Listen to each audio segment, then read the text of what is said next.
How to Win Friends and Influence People is one of the best-selling self-improvement books of all time, with over 30 million copies sold worldwide. It was written back in 1936, but is still extremely relevant today and considered one of the most useful books of all time. I've done a video on this book in the past, and it was enjoyed by a lot of people, but there's still so many more lessons in the book. So in this video, I'm going to cover 5 more lessons from the book which will help you connect with people faster. If you haven't seen the first video I did and you're interested in watching it, I'll put links in the description, or you can find it on my channel. Lesson 1. Show appreciation to people.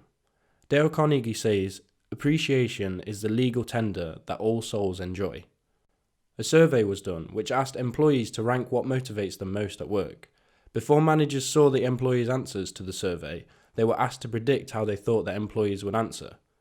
The managers were convinced that the pay was the biggest motivator for employees and would be at the top of their list, while appreciation was around 7th.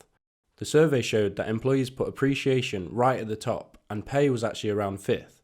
This showed that the thing that employees cared about the most was being appreciated, and when they were appreciated, it gave them much higher levels of motivation. This makes sense when you think about why someone would do volunteering for free. It's usually because they have a great feeling when the people they help say thank you. This is so useful because simply saying thank you to someone when they do something for you doesn't cost anything but a few seconds of time. So say thank you and acknowledge the hard work someone has done. It's simple but extremely effective for motivating others. Lesson 2. Smile. Carnegie says, your smile brightens the lives of all who see it. To someone who's seen a dozen people frown, scowl, or turn their faces away, your smile is like the sun breaking through the clouds. When you see someone, just smile and show how happy you are to either be meeting them for the first time or to be seeing them again. You should be genuine with this. It's great to meet new people. You never know, in the future, a person who you meet today may well be your best friend. Be grateful for the opportunity to meet a whole new person who could show you incredible new things in life. Carnegie says, actions speak louder than words, and a smile says, I like you, you make me happy, I'm glad to see you. Think about the way a dog acts. The vast majority of dogs will rush up to someone new or someone they know, bursting with energy, with their tail wagging frantically because they are so excited to see them. When a dog greets you in this way, it feels great.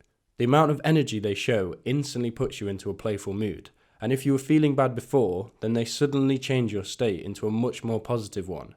You reciprocate some of the energy the dog has by fussing them and stroking them and saying hello. This is how you want to make someone feel when you see them.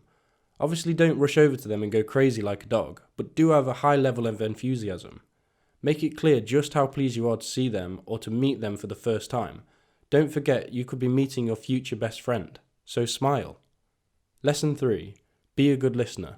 I mentioned this point in my first video on the book. You need to see that others are extremely important and that they have a lot to teach you. Ask questions and show interest. The more time you spend talking, the less you can learn. Confucius said, real knowledge is to know the extent of one's ignorance. And Socrates said, all I know is that I know nothing. Both brilliant quotes. Realize that you really do have endless things to learn. So in any conversation, see the value in listening rather than speaking. When you talk, you're just going over things that you already know, which doesn't help you to learn anything, but if you stop and listen to someone else, you can gain a new perspective. Everyone has different life experiences, so will filter the world differently to the way you do. So listening is a really fantastic way to gain new insights that may not have been obvious to you due to your particular life experiences. There is a big difference between listening and waiting to talk. Another fantastic book, which I highly recommend, is The 7 Habits of Highly Effective People by Stephen Covey. One of the habits is, seek first to understand, then to be understood. If you talk first before properly listening, you may assume you understand, but actually completely miss the point the other person is trying to make. Stephen Covey says, most people do not listen with the intent to understand. They listen with the intent to reply. So stop thinking how you're going to respond in your head while the other person is talking. Just be in the moment and fully listen to what the other person says. If you find that when they stop, you don't instantly have something to say in response, that's fine. Take a moment to stop and think. Show to the other person that you're processing what they have to say. This shows that you really value what they have said and you're taking your time to think about it more deeply rather than rushing to respond with the first thing that pops into your head. So, become a better listener. If you're enjoying this video so far, please give it a like and let me know how I'm doing, and consider subscribing for more. Lesson 4.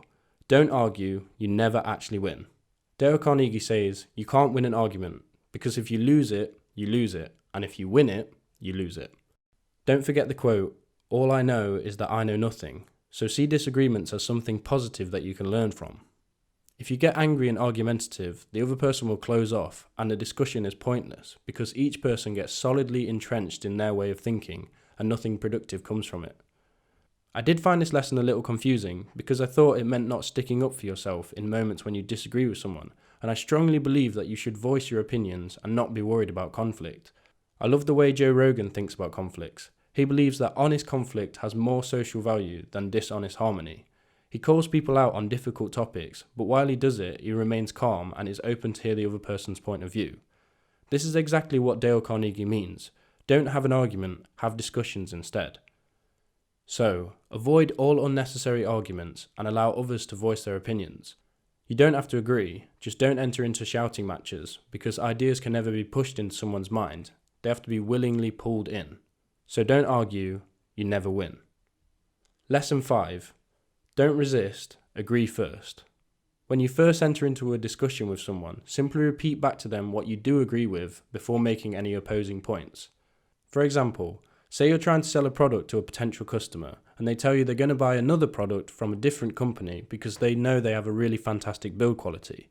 Don't instantly oppose their opinion and try and prove why your product is better, because this will create resistance in the other person because you're basically saying, no, you're wrong. Dale Carnegie says, nothing good can be accomplished and a lot of damage can be done if you tell a person straight out that he or she is wrong. You only succeed in stripping that person of self-dignity and you make yourself an unwelcome part of any discussion. Instead, agree first with what the person says. Acknowledge their point by saying something like, I agree, they really do have a fantastic build quality. You can then go on to make points about your product because the other person is now much more open to your suggestions because you're showing you value their opinion. Also, if the other product does have a great build quality, why would you lie about that? That will only cause the other person to not trust you. Carnegie says, do not resist, defend, or debate. This only raises barriers. Try to build bridges of understanding. So, do not resist. Agree first.